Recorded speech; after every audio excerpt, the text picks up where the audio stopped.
दोस्तों, अगर आप वीडियो मिक्सिंग सीख कर नाम और पैसा कमाना चाहते हैं तो फिर ये चैनल आपके लिए ही है। नमस्कार दोस्तों, स्वागत है आप सभी लोगों का हमारे YouTube channel play edit solution में। इस चैनल पे मिलता है आपको सोल्यूशन के साथ साथ विश्वास भी। तो आशा करता हूँ कि आप सभी लोग अच्छे होंगे और मैं भी ठीक हूँ। दोस्तों, आपको वीडियो मिक्सिंग से संबंधित कोई भी प्रॉब्लम हो, वो प्रॉब्लम हार्डवेयर से संबंधित हो या फिर सॉफ्टवेयर से संबंधित, आप मुझे व्हाट्सएप या कॉल करिए और सोल्यूशन लीजिए। दोस्तों, मुझे पता है कि आप सभी लोग ये जानने के लिए बहुत ही उत्सुक हैं कि ऐसा कौन सा फॉर्मेट है जिस पे हम वीडियो एडिटिंग करने के बाद, यानी कि शादी बनाने के बाद अगर हम एक्सपोर्ट करते हैं तो जो उसकी क्वालिटी है वो ज़्यादा बेस्ट आएगी। आज की वीडियो इसी टॉपिक के लिए मैं बना रहा हूँ और पूरी विस्तार से आज मैं आप लोगों को जानकारी दूंगा। देखिए, होता क्या है कि आप में से बहुत ऐसे बंधु जिनको कि ये प्रॉब्लम फेस करनी पड़ी होगी कि कस्टमर कहते हैं कि भाई आपके बनाए हुए वीडियो में वो रिज़ल्ट नहीं है, वो आउटपुट में वो शार्पनेस नहीं है जो होने चाहिए।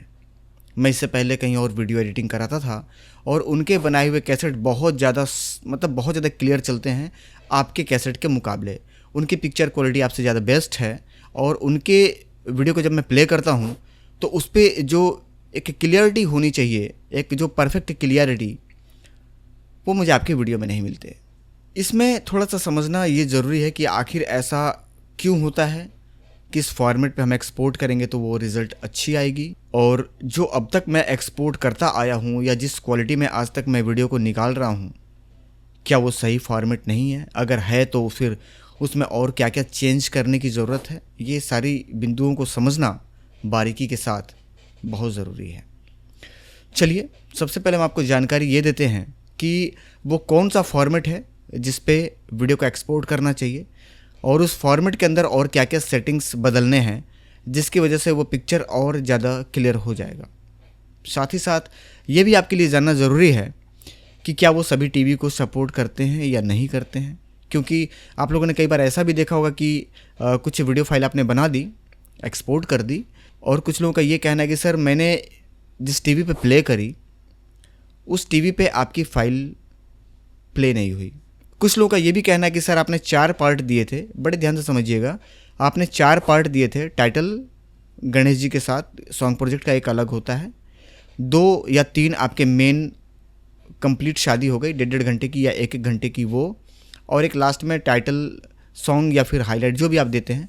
तो 4 पार्ट में से शुरू के और लास्ट के पार्ट प्ले हो रहे हैं, बाकी बीच के पार्ट नहीं प्ले हो रहे हैं, या 4 में से कोई एक प्ले हो रहा है बाकी नहीं प्ले हो रहा है। तो इनके पीछे क्या क्या कारण होता है, ये पूरा विस्तार से हम आज इस वीडियो में समझने की कोशिश करेंगे। अगर नहीं पूरा कवर हो पाया ये टॉपिक तो हम किसी और वीडियो में, यानी कि इसके बाद एक पार्ट और बना करके इस चीज़ को हम बेहतर तरीके से क्लियर करने का पूरा प्रयास करेंगे, और मेरी पूरी कोशिश रहेगी कि मैं इस पर आपको पूरी तरीके से गाइड करके आपकी इस प्रॉब्लम को मैं सॉल्व करवा दूँ। मित्रों, 2 ऐसे फॉर्मेट हैं जिस पे कि अक्सर लोग एक्सपोर्ट करते हैं। देखिए, मैं उनकी बात कर रहा जो काफ़ी लंबे समय से काम करते हैं, मैं नए लोगों की बात नहीं कर रहा। नए लोगों को तो कुछ भी नहीं पता, वो किसी भी फॉर्मेट पे एक्सपोर्ट करना चालू कर देते हैं, कंफ्यूज हैं, कोई बताने वाला है नहीं मार्केट में, और ज़्यादातर लोग इस मार्केट में अपने बगल वाले को बताना नहीं चाहता। देखिए, बगल वाले से ही आदमी उम्मीद रखता है कि हाँ, मेरे पड़ोस में एक आदमी है, वीडियो एडिटिंग कर रहा है काफ़ी लंबे समय से, मैं उनसे बात करूँगा, उनसे पूछूंगा तो वो बता देंगे। और अक्सर आपने देखा होगा कि बगल के आदमी आपको, दूर के आदमी आपको बता देंगे, गाइड कर देंगे, लेकिन जो आपके पास के हैं वो कभी आपको गाइड नहीं करेंगे, ना ही आपको कभी कहेंगे कि हाँ आप वीडियो एडिटिंग का सेटअप लगाइए या फिर इस काम को आगे लेकर के बढ़ाइए, कभी नहीं आपको बताएंगे। 2 ऐसे मुख्य फॉर्मेट हैं जिस पे कि वीडियो एडिटिंग पूरा कंप्लीट होने के बाद हम एक्सपोर्ट करते हैं। सबसे पहले है MPEG और उसके बाद है MP4 यानी कि H264। ये दोनों में क्या डिफरेंस है, दोनों पे एक्सपोर्ट करने के बाद वीडियो की क्वालिटी में क्या डिफरेंस दिखेंगे, क्या दोनों ही फॉर्मेट सही हैं, सारे टीवी को सपोर्ट करते हैं, और किसको MP4 दिया जाए और किसको MPEG दिया जाए, ये भी मायने रखता है। अब कुछ लोगों का ऐसा मानना है या कुछ लोग के ऐसे सवाल दिमाग में हैं या उनको ऐसा लगता है कि सर मैं MPEG पे जब एक्सपोर्ट करता हूँ तो मुझे उतना बेहतर क्वालिटी और रिज़ल्ट नहीं दिखता जितना कि मुझे H264 यानी कि MP4 पे दिखता है। चलिए, हम लेकर के आते हैं आपको अपने कंप्यूटर स्क्रीन पे और आपको बताने का प्रयास करते हैं कि H264 क्या है, क्योंकि जो नए लोग हैं, जो नए बच्चे हैं, जो इस वीडियो को देख रहे हैं, जो ये भी नहीं जानते कि MP4 क्या है, H264 क्या है, तो उसके विषय में हम आपको बताते हुए आगे बढ़ने का प्रयास करेंगे, ताकि हम आप लोगों को गाइड भी कर दें और जो नए बच्चे हैं वो एक्सपोर्टिंग के बारे में सीख भी जाएं। यहाँ पे एडीएस हमारा चालू है और हम बिन पे डबल क्लिक करके डेस्कटॉप पे आ जाएंगे। हमने यहाँ पे 2 फाइलें निकाल रखी हैं रेंडर करके आपको चेक कराने के लिए। और जो पहली फ़ाइल है ये तकरीबन 10 सेकंड की है, जबकि दूसरी वाली फ़ाइल यहाँ पे देख पा रहे होंगे 4 सेकंड की है। तो जो पहली फ़ाइल है हम इसे उठा लेंगे, टाइमलाइन पे हमने ड्रैग एंड ड्रॉप कर लिया और इसे हम एक बार यहाँ पे प्ले करके हम आपको दिखा दें। इसकी जो क्वालिटी है ये आप देख पा रहे होंगे, काफ़ी बेहतर क्वालिटी है। शायद आपको बढ़िया ना दिखाई दे रहा हो, अलग बात है, हम इसे और बड़ा कर देते हैं ताकि आप बेहतर तरीके से देख पाएँ। और इसकी क्वालिटी जो है वो काफ़ी बेहतर है। अब आप ये भी कहना चाहेंगे, आपके मन में सवाल चल रहा होगा कि सर जो कैमरे का डेटा आता है उसकी क्वालिटी तो वाकई में बहुत बेहतर होती है, पर जब हम उसे एक्सपोर्ट करके निकालते हैं तो उसकी क्वालिटी लो हो जाती है, खास करके एडीएस के अंदर। तो इसके ऊपर भी हम बात करने वाले हैं। यहाँ पे आप जब पूरी कंप्लीट शादी बना लेते हैं, क्योंकि मैं एक क्लिप आपको रख करके समझाने का प्रयास कर रहा हूँ, तो आप सबसे पहले क्या करेंगे कि 1 घंटे 1.5 घंटे या जो भी आपकी टाइमिंग है उसके हिसाब से आप इन आउट लगा लेंगे। जैसे मान लीजिए कि पूरी शादी आपने 3 घंटे की बनाई, आपको निकालना है 1-1 घंटे के 3 पार्ट, आपको निकालना है 1.5 घंटे की 2 पार्ट, तो आप इन आउट लगा लेंगे। और इन आउट लगाने के बाद आप इसे क्या करेंगे कि F11 बटन प्रेस करेंगे अपने कीबोर्ड से। और F11 बटन जब हम प्रेस करते हैं तो इस तरीके का एक विंडो खुल करके सामने आता है। यहाँ पे आपको अगर कोई प्रीसेट नहीं दिखाई दे रहा है, अगर आपने कभी जब से आपने एडीएस इंस्टॉल करा है और आपने एक्सपोर्ट नहीं किया है, तो आपको इधर पूरा कंप्लीट प्रीसेट दिखाई देगा, जिसको कि नए लोग देख करके काफ़ी कंफ्यूज भी रहते हैं कि सर ये तमाम सारी प्रीसेट्स यहाँ पे बने हुए हैं, तो समझ में नहीं आता है कि हम किस पे निकालें तो टीवी में प्ले हो जाएगा। किसी पे निकालते हैं तो बहुत ज़्यादा जीबी हो जाती है, किसी पे जीबी कम होती है तो क्वालिटी नहीं आती है, किसी पे क्वालिटी आती है तो वो टीवी में प्ले नहीं होती। मतलब तमाम सारी कन्फ्यूज़न है। और मैं पिछले कुछ महीनों से काम कर रहा हूँ, लेकिन मैं अभी तक ये नहीं समझ पाया कि सबसे परफेक्ट फॉर्मेट कौन सा है जिस पे कि हम एक्सपोर्ट करेंगे। तो यहाँ पे आप एक काम करें कि देख पा रहे होंगे यहाँ पे H264/AVC, यहाँ पे जब आप सेलेक्ट करेंगे तो राइट साइड में आपको ये 2 ऑप्शन दिखाई देगा। यह है H264/AVC, इसको आप सेलेक्ट करेंगे और सेलेक्ट करने के बाद यहाँ पे ये चेक मार्क आपका लगा होना चाहिए, एक्सपोर्ट बिटवीन इन आउट, तभी आपका लगाया हुआ इन आउट काम करेगा। नहीं तो अगर आपने 3 घंटे का शादी बनाया है, 1 घंटा सेलेक्ट किया है, रेंडर मारेंगे, वो 3 घंटा ही निकालेगा, इन आउट वहाँ पे काम ही नहीं करेगा जब तक कि ये वाला चेक मार्क आपका लगा ना हो। तो ये लगा के रखना है और आपको करना है एक्सपोर्ट। एक्सपोर्ट करने के बाद जहाँ भी आपको फाइल को सेव करना है, यहाँ पे नाम ऑटोमेटिक ले लेता है एडीएस 10 में, मेरे पास लाइसेंस वर्जन है। और ये चाहें तो आप अपने नाम से भी यहाँ पे इसको फाइल का नाम आप दे सकते हैं अपने आवश्यकता के अनुसार। और सेव बटन पे हम क्लिक कर देंगे। यहाँ पे थोड़ी देर में अभी एक्सपोर्ट चालू हो जाएगा। एक्सपोर्टिंग जो है वो आपको जॉब मॉनिटर में यहाँ पे शो करेगा, यहाँ पे दिखाता है ये हमारी फ़ाइल एक्सपोर्ट कंप्लीट हो गई। और हम मिनिमाइज़ करके चले जाएंगे डेस्कटॉप पे। ये हमारा वो फाइल है जो कि एक्सपोर्ट हुआ है सीक्वेंस 1 के नाम से। इसे हम प्ले करके देखते हैं और आप ये देख पा रहे होंगे इसकी जो क्वालिटी है वो बहुत ही ज़बरदस्त है, थोड़ी भी डाउन नहीं हुई है। और जो क्वालिटी, जो क्लियरिटी कैमरे के फुटेज में थी, वही क्लियरिटी यहाँ भी है। तो आप इसे एक्सपोर्ट कर सकते हैं। साथ ही साथ यहाँ पे एक और फॉर्मेट बनती है MPEG। MPEG में बहुत सारे लोग ये सोचते हैं या उनका ये कहना होता है कि सर उस पर क्वालिटी लो हो जाती है, H264 जो है उस पर क्वालिटी अच्छी आती है। तो नो डाउट ये बात सही है कि H264 में क्वालिटी बेहतर आती है, लेकिन MPEG में, जैसा कि मैं अभी थोड़ी देर पहले बताया कि MPEG में जो लोगों, जैसा कि मैंने थोड़ी देर पहले भी बताया कि लोगों का ये कहना रहता है कि सर MPEG में क्वालिटी डाउन होती है, तो ऐसा नहीं है। MPEG में कुछ सेटिंग्स चेंज करने होते हैं, जिसको कि चेंज करने के बाद आप ये देखेंगे कि उसमें भी आपकी क्वालिटी बरकरार रहेगी, एकदम परफेक्ट क्वालिटी आपको निकाल करके देगी। चलिए यहाँ पे हम आपको बता दें कि ये जो सेटिंग थी, एक बार मैं यहाँ पे फिर F11 प्रेस करता हूँ और एक्सपोर्ट पे क्लिक करता हूँ। यहाँ पे आप देखेंगे ये जो यहाँ पे एवरेज है ये 18 लाख आपको दिखा रहा है। तो अगर आपको MB बढ़ानी है, समझिए बात को, अगर जैसे मान लीजिए कि 1 घंटे का आपने रेंडर मारी और वो निकला 6.5 से 7 GB का। अगर आप चाहते हैं कि वो 15 GB का हो जाए तो ये 18 को सीधा आप 36 सेलेक्ट कर देंगे। यहाँ पे आप देख पा रहे होंगे कस्टमाइज़ करके, यहाँ पे आप 20 मिलियन है, 25 मिलियन है, 50 मिलियन है, और यहाँ पे कस्टमाइज़ करके भी आप इसमें फिल कर सकते हैं। जैसे कि यहाँ पे हम 36 कर देंगे, ठीक है, तो ये 36 मिलियन हो जाएगा। तो आप 36 MB पे भी एक्सपोर्ट कर सकते हैं। वहाँ पे क्या होगा कि जो फाइलें आपकी 7.5 GB की बन रही थी वो सीधा 15 GB की बनेगी। अगर 50 MB पे जाएंगे तो GB और बढ़ जाएगी। क्वालिटी, अब आप ये कहेंगे सर क्वालिटी भी बढ़ती है क्या? जी नहीं, सिर्फ GB बढ़ेगी, क्वालिटी नहीं बढ़ेगी। अगर आपको क्वालिटी बढ़ाना है तो यहाँ पे आप देख पा रहे होंगे ये जो नॉर्मल है इसको आप सुपर फाइन कर दीजिएगा। सुपर फाइन कर देंगे तो थोड़ी सी रेंडर में टाइमिंग आपकी ज़्यादा लेगी।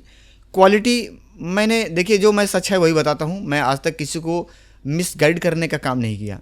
H264 में यानी कि H264 में जो अभी हम एक्सपोर्ट कर रहे हैं, इस पे सुपर फाइन सेलेक्ट करने पे भी मुझे क्वालिटी में डिफरेंस नहीं दिखा। अगर आपको दिखता है तो आप सुपर फाइन सेलेक्ट कर सकते हैं, लेकिन अगर आप 1 घंटे का रेंडर मारते हैं, बड़े ध्यान से समझिएगा, 1 घंटे का रेंडर मारने पे आपको अगर 10 मिनट लेता है, उदाहरण दे रहा हूँ, तो सुपर फाइन सेलेक्ट कर देंगे तो वहाँ पे वो लगभग 12 मिनट हो जाएगा। तो 1.5 से 2 मिनट का डिफरेंस वहाँ पे आ जाएगा सुपर फाइन सेलेक्ट करने पे। अब आप यहाँ पे एक और ऑप्शन देख पा रहे होंगे, हाई स्पीड। तो ये हाई स्पीड कभी सेलेक्ट ना करिएगा। अगर आप हाई स्पीड सेलेक्ट करके काम करते हैं या एक्सपोर्ट करते हैं तो पिक्चर की क्वालिटी लो हो जाएगी और ये रेंडर बहुत फास्ट कर देगा।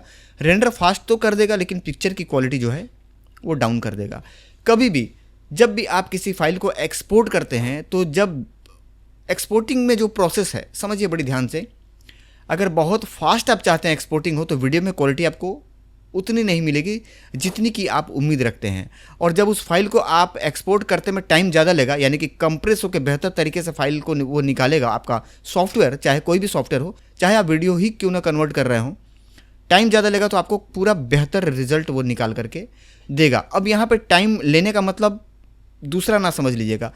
कई बार तो मशीन ही बहुत लो क्वालिटी की होती है, मतलब लो कॉन्फ़िगरेशन की होती है, तो वहाँ भी टाइम ज़्यादा लगने लग जाएगा। तो ये मत समझिए कि नहीं बहुत बेहतर क्वालिटी में निकाल रहा है। अरे भैया मशीन ही कमज़ोर है तो वो तो टाइम तो लेगा ही, वहाँ क्वालिटी की उम्मीद ना रखिएगा। मशीन बेहतर होना चाहिए, लेटेस्ट जनरेशन, बेहतर शानदार मदरबोर्ड, एक बेहतर प्रोसेसर, अच्छी SSD, एक बढ़िया रैम, अच्छे फ्रीक्वेंसी का, और एक बेहतर बायोस की मैनुअल सेटिंग प्लस टेम्परेचर की सेटिंग, अगर ये अच्छा है तो ही आपकी PC बेहतर स्पीड देगी। साथ ही साथ दोस्तों यहाँ पे आप एक ये देख पा रहे होंगे CBR और VBR। तो आप VBR पे निकालेंगे तो थोड़ा सा और आपको बेहतर क्वालिटी यहाँ पे देखने को मिलेगा, लेकिन ज़्यादातर लोग CBR पे ही निकालते हैं। और कई सारे लोगों का सवाल ये रहता है कि सर CBR और VBR में क्या डिफरेंस है। तो ये डिफरेंस थी जो मैंने आपको बताने का प्रयास किया हुआ है। तो आप VBR में भी निकाल सकते हैं, VBR में थोड़ा सा क्वालिटी बेहतर आता है। अगर VBR और CBR के विषय में पूरी विस्तार से जानना चाहते हैं तो मैं इसके ऊपर एक अलग ही कंप्लीट वीडियो बना करके इसके विषय में एकदम हर चीज़ मैं आपको क्लियर कर दूंगा कि CBR क्या है और उसकी फुल फॉर्म क्या है, और VBR क्या है और उसकी फुल फॉर्म क्या है। अब दोस्तों एक चीज़ और आता है इस बीच कि आप लोगों को कई बार ऐसा देखने को मिला होगा कि H264 यानी कि H264 में एक्सपोर्ट किया गया वीडियो लगभग सारे टीवी में प्ले नहीं होते। अगर आप इसको 10 टीवी में प्ले कर रहे हैं तो एक आध टीवी आपको ऐसा मिल जाएगा जिसमें कि H264 सपोर्ट नहीं करता है। यहाँ पे उसके 2 कारण हैं। एक तो टीवी आपकी बहुत ओल्ड जनरेशन है, यानी कि 4-5 साल पुराना है, कस्टमर के पास जो पड़ी है, तो उसमें कई बार H264 फाइल नहीं प्ले होती है। सबसे पहली चीज़ ये। अब आप कहेंगे सर नहीं ऐसी नहीं है, दहेज में टीवी मिला था, बिल्कुल नया टीवी था, उसमें भी नहीं प्ले हो रही है। उसमें भी एक ये कारण हो सकता है कि टीवी बहुत सस्ते प्राइस का हो, यानी कि कम पैसे का टीवी हो, जिसमें कि H264 प्ले करने का ऑप्शन कंपनी ने न दिया हो। ये दूसरा कारण है। एक तो ओल्ड है तो उसमें ऑप्शन नहीं था, लेटेस्ट लिया अगर आपने तो उसमें वो फीचर्स इनबिल्ड नहीं थी क्योंकि आपने सस्ता परचेज कर रखा था। तो ये 2 कारण हो गया। अब इसका तीसरा कारण मैं बता रहा हूँ। जैसे आप कहेंगे कि नहीं सर मेरा लेटेस्ट भी था और H264 सपोर्टेड भी था, उसके बाद भी मेरी फाइल नहीं प्ले हुई, तो इसके भी एक कारण है जिसके विषय में मैं कंप्लीट एक वीडियो बना करके उसको मैं बता दूंगा, समझा दूंगा, और ये जानकारी आप लोगों को मिल जाएगी कि सर मैंने H264 एकदम बिल्कुल लेटेस्ट टीवी में पेन ड्राइव को लगाया और वो पेन ड्राइव प्ले नहीं हुई, उसमें वीडियो प्ले नहीं हुई, एक आध वीडियो प्ले हुई, बाकी की वीडियो नहीं प्ले हुई। तो ये जानकारी आप लोगों को देना मैं ज़रूरी समझ रहा था। उम्मीद करता हूँ कि इस वीडियो से आपने ज़रूर कुछ ना कुछ सीखा होगा। अगर सीखा हो तो इस वीडियो को अपने व्हाट्सएप ग्रुप में शेयर ज़रूर कर दीजिएगा। और जो सेटिंग मैंने बताई है H264 की, ये बिल्कुल परफेक्ट है, किसी भी टीवी में ये प्ले हो जाती है। इस फाइल को आप प्ले कर सकते हैं और अपने कस्टमर को खुश कर सकते हैं। इसके बाद भी अगर आप चाहते हैं कि सर दूसरा MPEG के ऊपर भी एक वीडियो बनाइए कि MPEG में ऐसा कौन सा सेटिंग है जिसको हम चेंज करके एक बेहतर रिजल्ट ले सकते हैं, तो इसके बाद मैं उसके ऊपर भी वीडियो बना करके आप लोगों को बता दूंगा। बाद बाकी उम्मीद करता हूं कि सारा कुछ क्लियर हो चुका होगा। कुछ कन्फ्यूज़न रह गया है तो वीडियो के नीचे आप कमेंट करके जानकारी दे सकते हैं और अगले वीडियो में उस चीज़ को आप पा सकते हैं। मैं उसके ऊपर कंप्लीट वीडियो बना करके आप लोगों को बता दूंगा। मिलेंगे अगले वीडियो में किसी नई जानकारी के साथ, या फिर किसी नए PC बिल्ड वीडियो, या फिर किसी नए ट्यूटोरियल के साथ। तब तक के लिए आप सभी लोगों को प्यार भरा नमस्कार। जय हिंद दोस्तों।